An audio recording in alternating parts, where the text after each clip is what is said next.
नमस्कार। आज हम एक बहुत ही गहरे और शक्तिशाली विचार को समझने वाले हैं जो हमारे अंदर की दुनिया को कंट्रोल करता है। ये हैं 3 गुण। चलिए इसी सवाल से शुरू करते हैं। कभी ऐसा होता है ना कि एक दिन मन एकदम साफ और शांत है और अगले ही दिन या तो बहुत बेचैनी है या फिर कुछ भी करने का मन नहीं कर रहा। ये होता क्यों है? देखिए, एक प्राचीन ज्ञान ये कहता है कि ये सिर्फ हमारे बदलते हुए मूड्स नहीं हैं। असल में ये 3 बहुत ही शक्तिशाली ऊर्जाएं हैं जो हमारे अंदर लगातार काम कर रही हैं। समझिए, एक तरह का डांस चल रहा है जो हमारे हर अनुभव को एक नया रूप दे रहा है। तो आज हम इन शक्तियों को कैसे समझेंगे, इसका एक रोड मैप देख लेते हैं। सबसे पहले जानेंगे कि ये 3 शक्तियां हैं क्या। फिर एक-एक करके सत्व, रजस और तमस को करीब से देखेंगे और आखिर में ये भी समझेंगे कि क्या इनसे ऊपर उठना मुमकिन है। ठीक है, तो सबसे पहले आइए इस सबसे बुनियादी कॉन्सेप्ट को समझते हैं। प्रकृति की ये जो 3 शक्तियां हैं, जिन्हें गुण भी कहा जाता है, ये हमारे वजूद के ताने बाने की तरह हैं। जैसा कि ये ग्रंथ हमें बताता है, सत्व, रजस और तमस, ये तीनों गुण प्रकृति से ही पैदा होते हैं। इन्हें आप ऐसे समझिए जैसे ये कोई अदृश्य धागे हों जो हमारी अविनाशी आत्मा को इस शरीर और इसके सारे अनुभवों के साथ बांध कर रखते हैं। तो चलिए अब पहले गुण से शुरू करते हैं। सत्व यानी सामंजस्य और स्पष्टता का रास्ता। सत्व को उस शांत, संतुलित और एकदम साफ मन की अवस्था की तरह सोचिए जो एक खूबसूरत सुबह में या गहरी मेडिटेशन के बाद महसूस होती है। ये पवित्रता, ज्ञान और अंदर की रोशनी की एनर्जी है। लेकिन यहाँ एक बहुत ही दिलचस्प बात है। ये इतना अच्छा और पॉजिटिव गुण होने के बावजूद हमें बांध सकता है। कैसे? जब खुशी और ज्ञान से बहुत ज्यादा लगाव हो जाए तो वो भी एक बंधन बन जाता है जो हमें पूरी तरह से आजाद होने से रोकता है। अच्छा, तो सत्व की शांति से अब आगे बढ़ते हैं रजस की ओर, जो है कर्म, इच्छा और जुनून की धधकती हुई आग। रजस वो एनर्जी है जो हमें दौड़ाती है। ये महत्वाकांक्षा, बदलाव और दुनिया में कुछ कर गुजरने की चाहत को हवा देती है।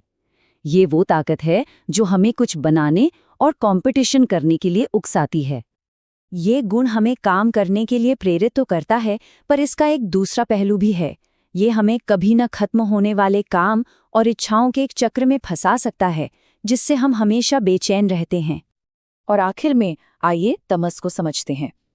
ये वो गुण है जो एक भारी कंबल की तरह हमें ढक लेता है, जो हमें धुंधला और स्थिर बना देता है। देखिए, तमस स्थिरता और आराम की ऊर्जा है जो नींद के लिए जरूरी है। लेकिन जब ये हद से ज्यादा हो जाए तो यही ठहराव, अज्ञान और कंफ्यूजन बन जाता है। ये वही वाली फीलिंग है जब सुबह बिस्तर से उठने का मन ही नहीं करता। तो ये वो शक्ति है जो हमें कुछ न करने की तरफ खींचती है, हमारी अंदरूनी स्पष्टता को ढक लेती है, उस पर जैसे एक पर्दा डाल देती है। और यहाँ सबसे जरूरी बात यह है कि ये शक्तियाँ कभी स्थिर नहीं रहती। हमारे अंदर ये लगातार एक दूसरे पर हावी होने के लिए लड़ती रहती हैं। किसी भी पल एक गुण दूसरे 2 पर हावी हो सकता है। जब सत्व का पल्ला भारी होता है तो वो रजस और तमस दोनों को दबा देता है और नतीजा, मन में एक जबरदस्त स्पष्टता और शांति का अनुभव होता है। वहीं दूसरे पलों में जुनून हावी हो जाता है, रजस आगे आ जाता है, जो संतुलन और आराम को पीछे धकेल देता है और हमें सिर्फ काम करने के लिए मजबूर करता है। और कभी-कभी जड़ता जीत जाती है, तमस प्रबल हो जाता है, जो स्पष्टता और कर्म दोनों को ही दबा देता है और हम सुस्त और भ्रमित महसूस करते हैं। ये टेबल बहुत अच्छे से दिखाती है कि हर गुण का असर सिर्फ हमारे आज के कामों पर नहीं, बल्कि हमारे भविष्य के रास्ते पर भी पड़ता है। जरा ध्यान दीजिए कैसे ज्ञान से पैदा हुआ सत्व हमें ऊंचे लोकों की ओर ले जाता है, जबकि अज्ञान से पैदा हुआ तमस हमें नीचे की ओर खींचता है। लेकिन ये ग्रंथ सिर्फ इन शक्तियों के बारे में बताकर बात खत्म नहीं करता, बल्कि ये उनके असर से आगे बढ़ने का एक रास्ता भी दिखाता है। तो इन गुणों से ऊपर उठने का रास्ता इन अंदरूनी अवस्थाओं का एक निष्पक्ष साक्षी बनने से शुरू होता है। मतलब जब ये गुण आते जाते हैं तो तटस्थ रहना, न्यूट्रल रहना, ये जानना कि हमारा असली मैं इन बदलते हुए मूड्स से कहीं परे है।